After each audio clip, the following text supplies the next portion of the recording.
Hello ladies and gentlemen, welcome to a Pro Game Cast. I am Sylphin. In today's video we're taking a look at a very high ELO game, trying to learn from the pros. 2096 ELO versus 1999 average for both teams, featuring NATO 6. So ladies and gentlemen, if you've wondered what the pros do here, then this is the video for you.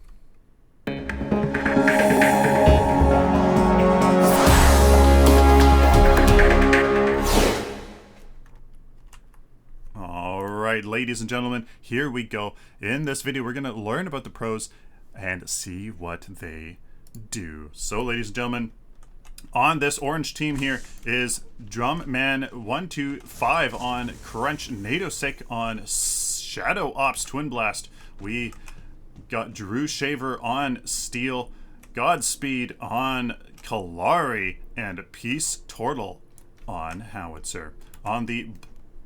On the blue team, we have Zin644 on Rampage, Aikido on Grux, Survivor on Twin Blast, Multiboxology on Countess, and Ephra Legend on Gadget. So, ladies and gentlemen, it's going to be a very interesting game here, as very high ELO games seem to be very, very interesting to watch, to learn from, and just see what they do. It's really quite a process to learn kind of what exactly they do. So in terms of team compositions here, we're going to have a very interesting time because we have one team here on the orange team with the Ranger, Caster, Support, Jungler, and a Fighter as well. So the interesting Crunch and Kalari combo here is going to be actually it's going to be interesting. There is a good front line with the Steel and the Crunch, so if they can just protect their Caster and their Ranger, it's going to be actually quite nice for Godspeed to do his business. So Godspeed does have a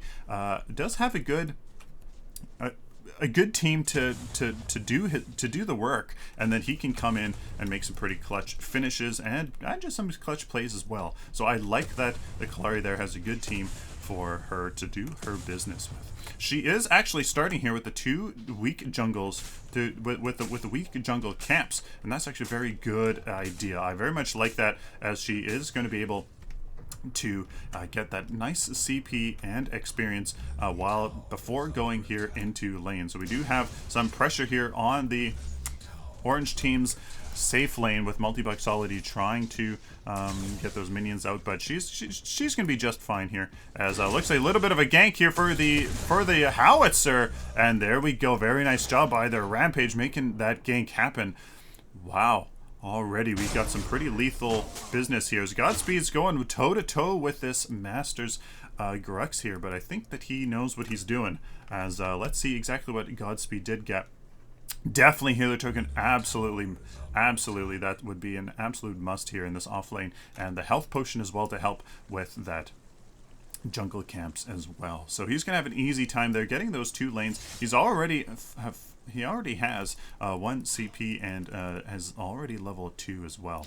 So NATO Sick and Drew Shaver gonna have an easy time against this Countess being melee hero, although she does have good wave clear as soon as she upgrades a few of her abilities. Looks like this Rampage is posturing for another gank here on our mid lane Howitzer, and let's see exactly if this can happen. Indeed, coming in from behind, there we go. There's the but the stun maybe not on the most opportune time. And let's see, the Howitzer does get away, as that was a little bit of a botched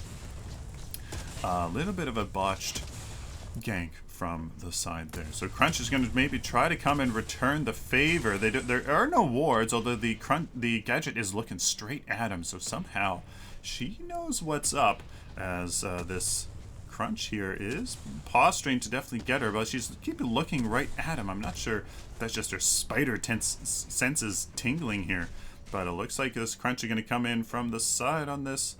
No, I'm not. Oh, I don't think so. Oh, she is. Is she coming for it? Oh, he could have gone in for it. He could have totally gone in for it. He has 3 of his abilities. That is a fair amount of burst, but it doesn't look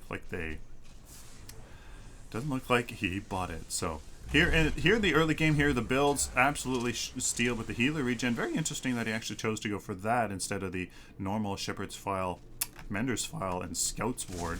Looks like the Grux just went straight off with the Guardian's Ward. Okay. For that support role here in this off lane. Don't necessarily like that idea, but he is a high damage target, high damage dealer anyway, so that certainly is a-okay. And everybody else, Boxology, yeah, she's going to get that healer token being in the off lane, and just high amounts of damage with the Oasis Siphon for the Rampage. There is the Oasis Siphon. I have not seen the Oasis Siphon used yet. And here is NATO sick. He's getting in trouble. Is he going to get away? I think so. Oh yeah, he is. Just barely though, as everybody's collapsing to get NATO sick. But it looks like the blue team can't get that. So here's a howitzer. He's going to maybe try to cut off the retreat here of this gadget, but I don't think he can really do all that much. We do have a gank from behind here on Survivor by the Crunch and the Kalari. What is... Oh, he's waiting for the perfect time here. Okay, no, he has to go now. He has to go now. Oh no, Crunch, come on, man. There we... Oh my goodness. No! Botched here. That happens to everybody, but looks like Multiboxology here is getting a little bit of a gank, but the slow from the howitzer doesn't apply. Can the steal interrupt? No, she gets away scot-free. So annoying here in Monolith. One of the most frustrating parts of the gameplay is simply how people just walk away to safety. Really is one of the things that frustrates me the most. I don't know about you guys, but oh boy, is it quite annoying. So already here, let's look at the CP here in the early game. Not necessarily an indicator of future endeavors, but we do have Survivor here leading the pack, and this orange team not doing the too best. So Godspeed and Peace Turtle are a little bit behind. Now catching up just a bit, but blue team pretty much the same. Just Survivor doing a little bit of a better job. This Kalari is actually doing a fantastic job here, holding off this off lane, as that healer token is definitely going to work actually quite well with her. I don't think these guys can you know, burst her down at all. But let's see if this Multiplexology is getting ganked. No, she's not. She is doing a good job here. Much better than I trying to play the Countess here in the off lane. Kalari again is doing just fine. The healer token working really quite well.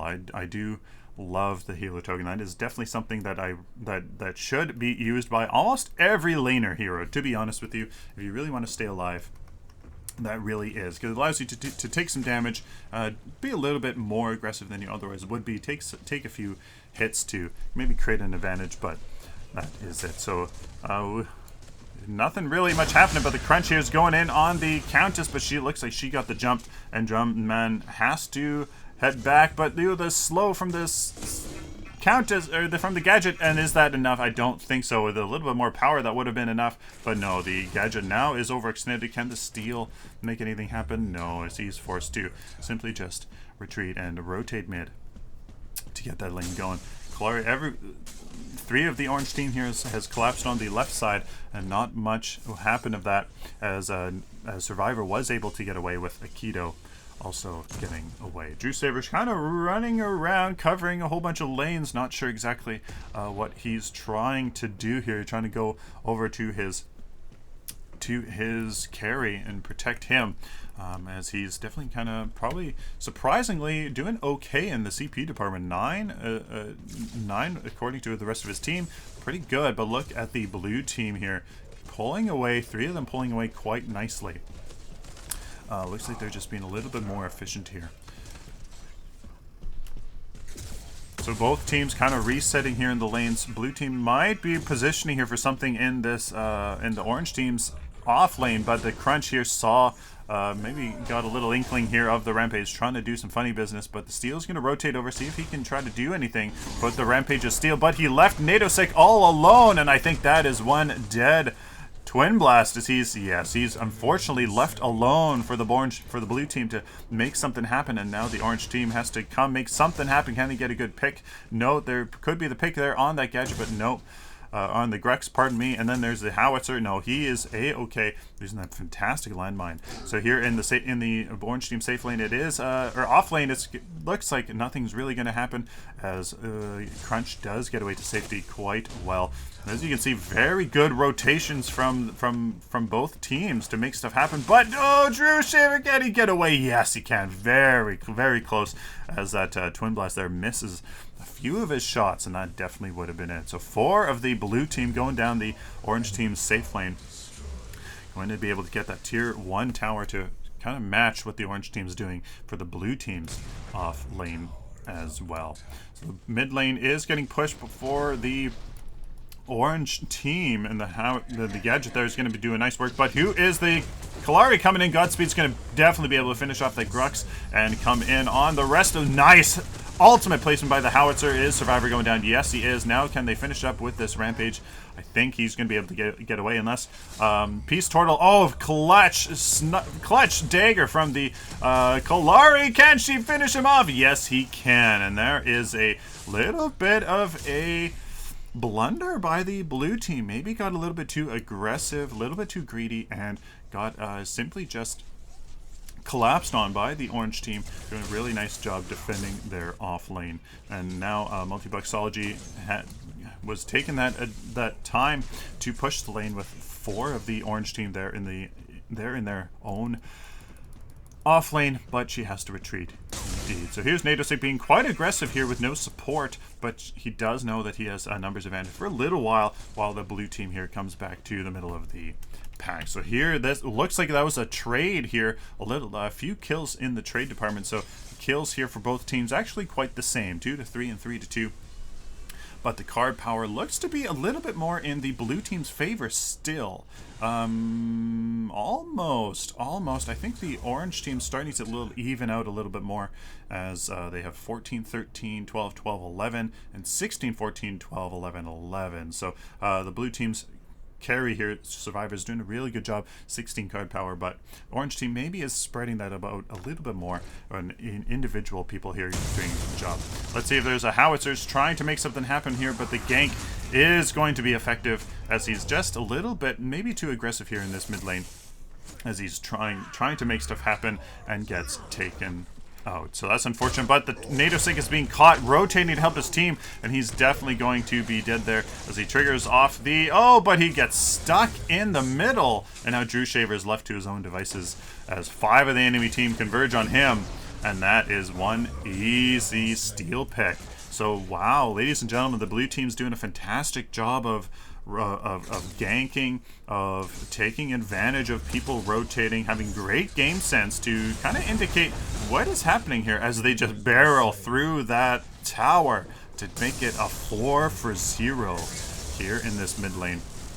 And the orange team, the blue team's doing a fantastic job, like we said, rotating, of making sure that they abuse their numbers advantages, and the fact that the enemy orange team here is rotating through the lanes. Nadosix coming in here, guns blazing. Can he make a kill on the Grux? Can the Kalari? Yes, she does. There is the fantastic response by the orange team coming in here, taking two people for the 4. There's a 3 for 4. So there you go. A little bit of a response from the orange team, able to kind of counteract that push from the blue team, as the orange team, that seems to be their thing here. That's the second time that they've answered the blue team's call and gone at least almost even here in the trade. So that overall was a 4-for-3 for the blue team, or 3-for-4 for this orange team. So that should affect the CP department quite a bit, as look at how the CP is being distributed. I would say definitely the blue team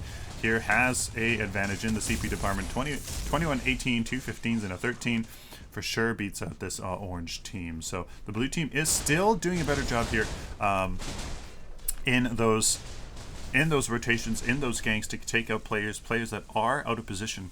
But then they just simply are getting a little bit too greedy with how they push the lanes and how they utilize their advantage that they do create. The orange team is responding quite well to the blue team's pushes, so the blue team just has to be a little bit careful. They don't want to in the late game, get a nice team fight push down a lane and then get completely destroyed, enabling the enemy team to just kind of finish the game. So they have to be careful there, trading team fights, as that's going to be a little problematic come later on with the higher death timers. So once again here, we can take a look at the builds here. What is the blue team going forward?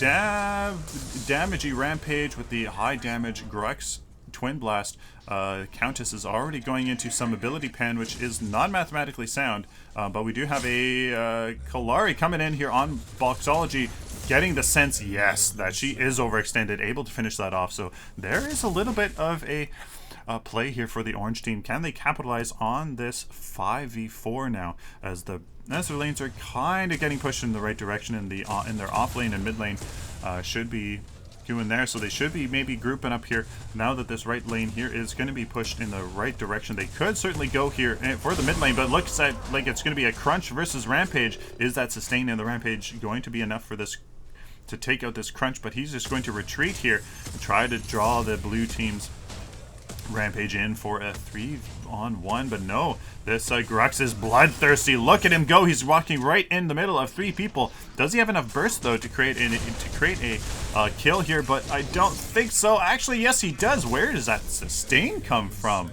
That was impressive by Aikido here, being able to really make something happen there. What is his build here? As he's going, knowing just high amounts of damage, but oh, there's 2 lesser healths than maybe that bum juice he did use. So that was a very impressively done play by Aikido there. 1v3 takes out one of the orange team, and then still survives with quite a bit of health, about half health there. So very nicely done. Maybe the execution by this blue team's just a little bit better. I think the blue team has a little bit better of an understanding, or at least execution anyways, on that understanding of where the enemies are, where they are going to be, what kind of the plays make. But then they get a little bit too greedy perhaps of exactly what they should do after they get that team advantage.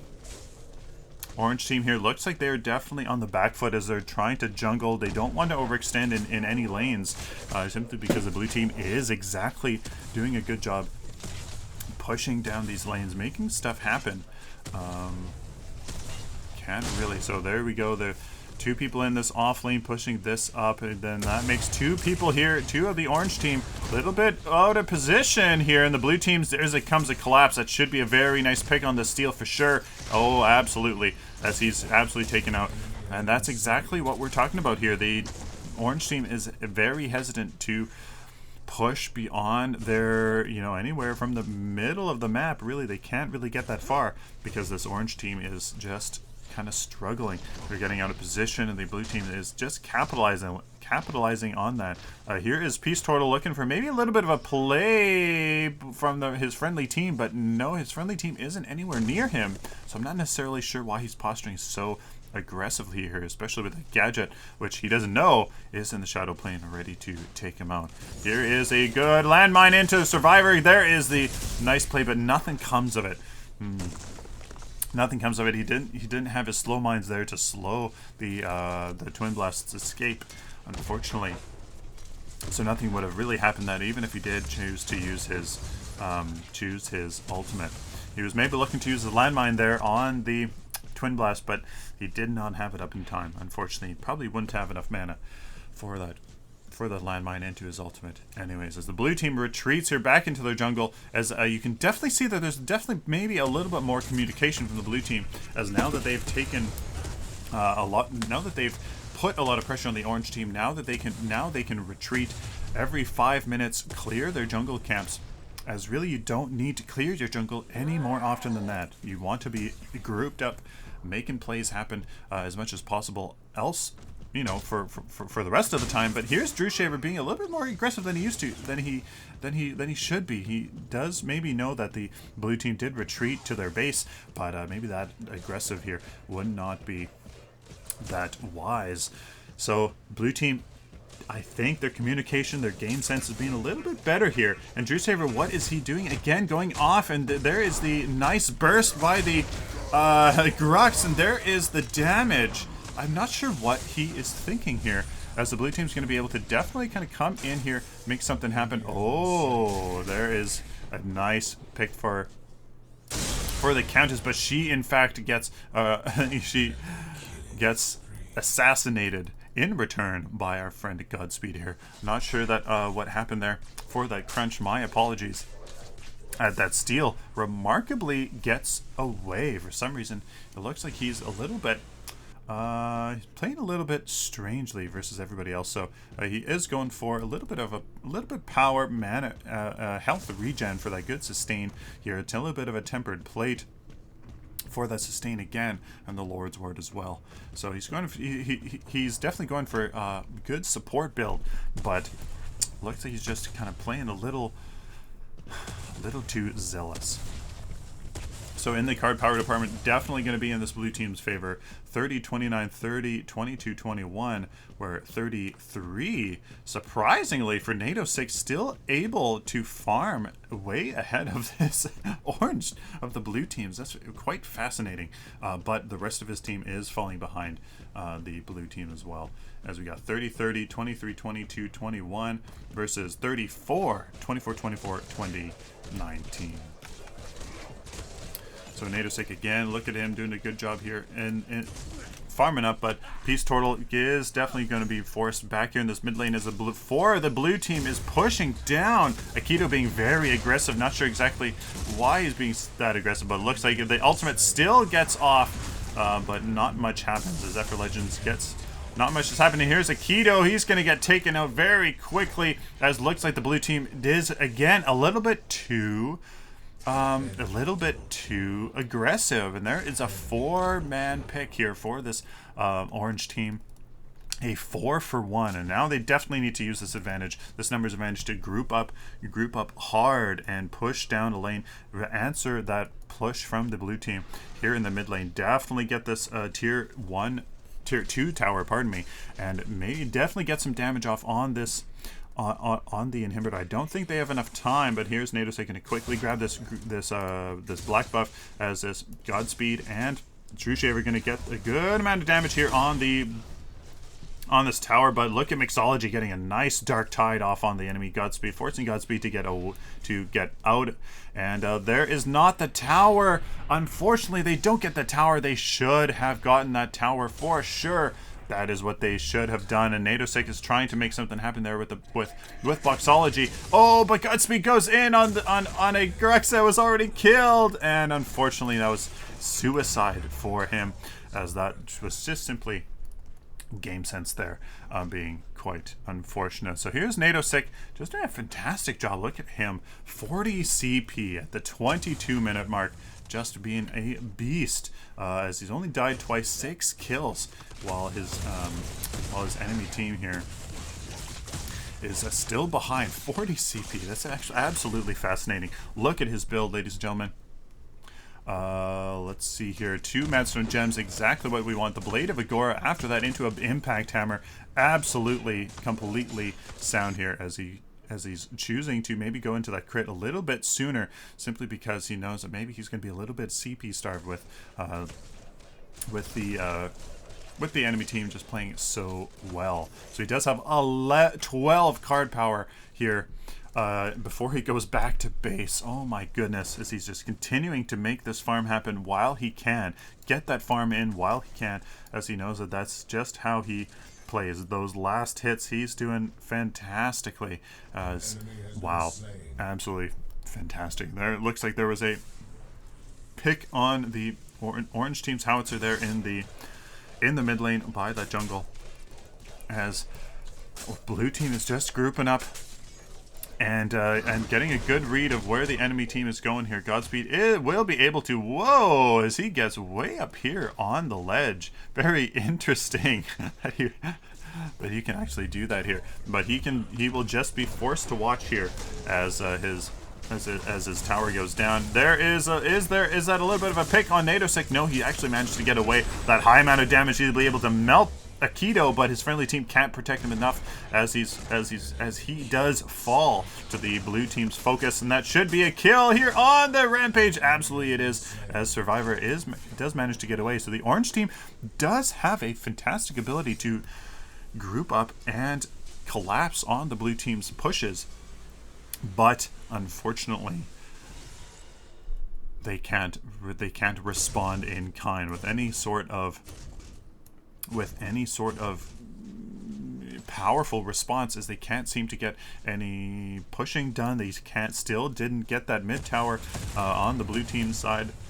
They can't really, get these lanes pushed too much before the blue team just kind of death balls somebody that is overextended. Peace Turtle unfortunately has died the most amount of times here, 4 times as he's getting picked out. But Aikido, ironically enough, here has been dying 5 times, and he is only 28 CP, where as the orange team actually not that bad compared to the orange team now. Just 2 of them are doing a fantastic job here. Survivor and Multiboxology are doing fantastic, 39-39, as they are focusing on farming a little bit more. Multiboxology not necessarily being a part of these team fights too much, as she's trying to focus on farm, as she knows that if she can get that high amount of damage, Countess can delete enemy heroes here, and she's going to have a really easy time with this howitzer, focusing down this howitzer. Oh, almost gets a little bit of a poke on him, but no, he does play it a little bit more safe than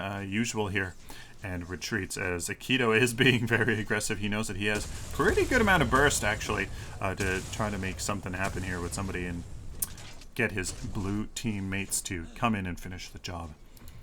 So here's Drumman in the mid lane with his steel, maybe trying to see if they can make something work.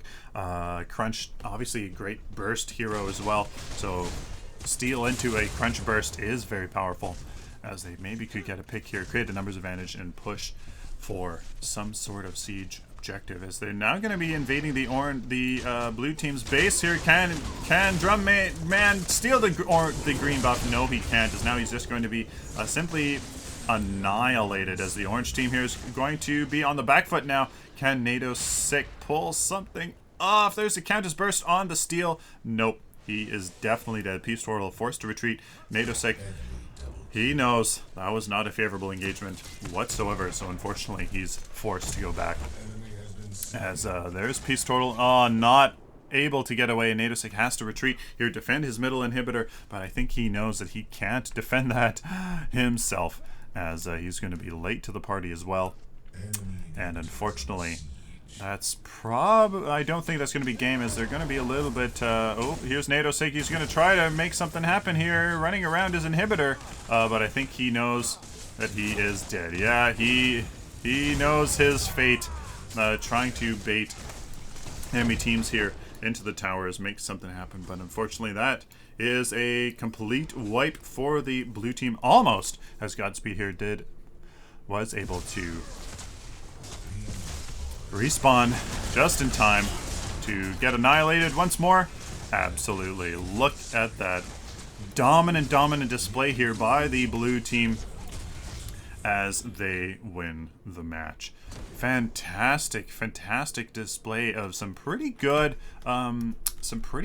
play, fantastic play here by the blue team, dominating this orange team, as they were simply grouping up and making those plays happen a little bit more. So we can take a look here at these builds here so far. As you can see, that was just about 30-minute game, 27-minute game, and still pretty good CP here for each team.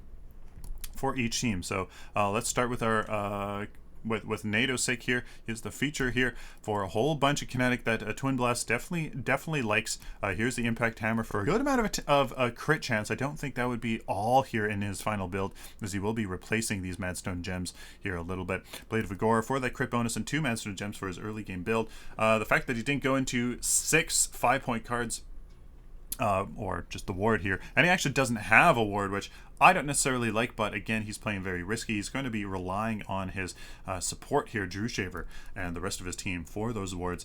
That is okay here for your carry, definitely to be to run without a ward here. Godspeed going for a whole bunch of crit chance, which Kalari she does like, but she also does like her attack speed, even though her attack is quite fast. Her scaling does like that attack speed still. So Peace Turtle here going for a little bit of ability pen and a whole bunch of power. That could be okay, but it's just the math is not there to warrant that ability pen. Crunch, you're going for a little bit of a tanky build here with a tempered plate, a little bit of health on the adamant edge as well, but damage elsewhere as well. That is probably safe for Crunch here, as he's pretty damn squishy sometimes. And here's Drew Shaver with the support build. Honor the Pure, absolutely a must here for your friendly team as playing the support. Let's look like for the gadget was going for a couple burst engines and a Magus Ward.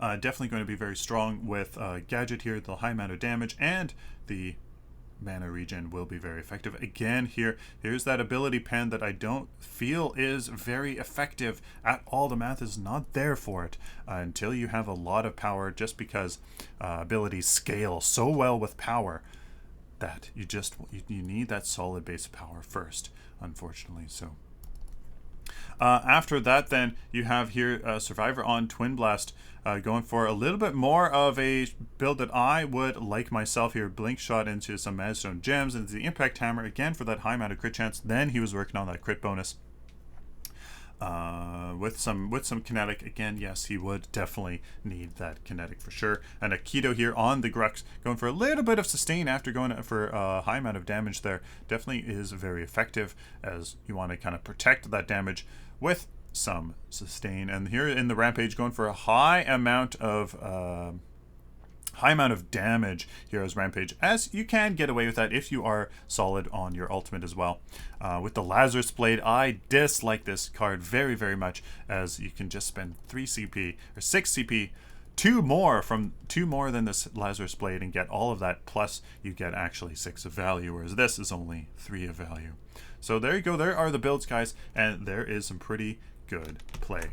Ladies and gentlemen, please like this video if you like it, dislike it if you dislike it, and share it with the community. Of course, subscribe if you like this content or simply found it useful. Please subscribe so I can do it for you later. Theme of this game for sure, guys, was execution by the blue team, simply being able to rotate, create numbers advantages, pick people off from rotating to help their friendly team, and really just abusing that numbers advantage to great effect. They did get a little greedy. The orange team did have a fantastic ability to kind of counter that push from the blue team and just kind of, regain their advantage that the blue team kind of stole.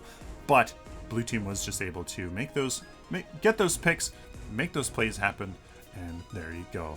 Till next time, like always, ladies and gentlemen, stay optimistic and positive.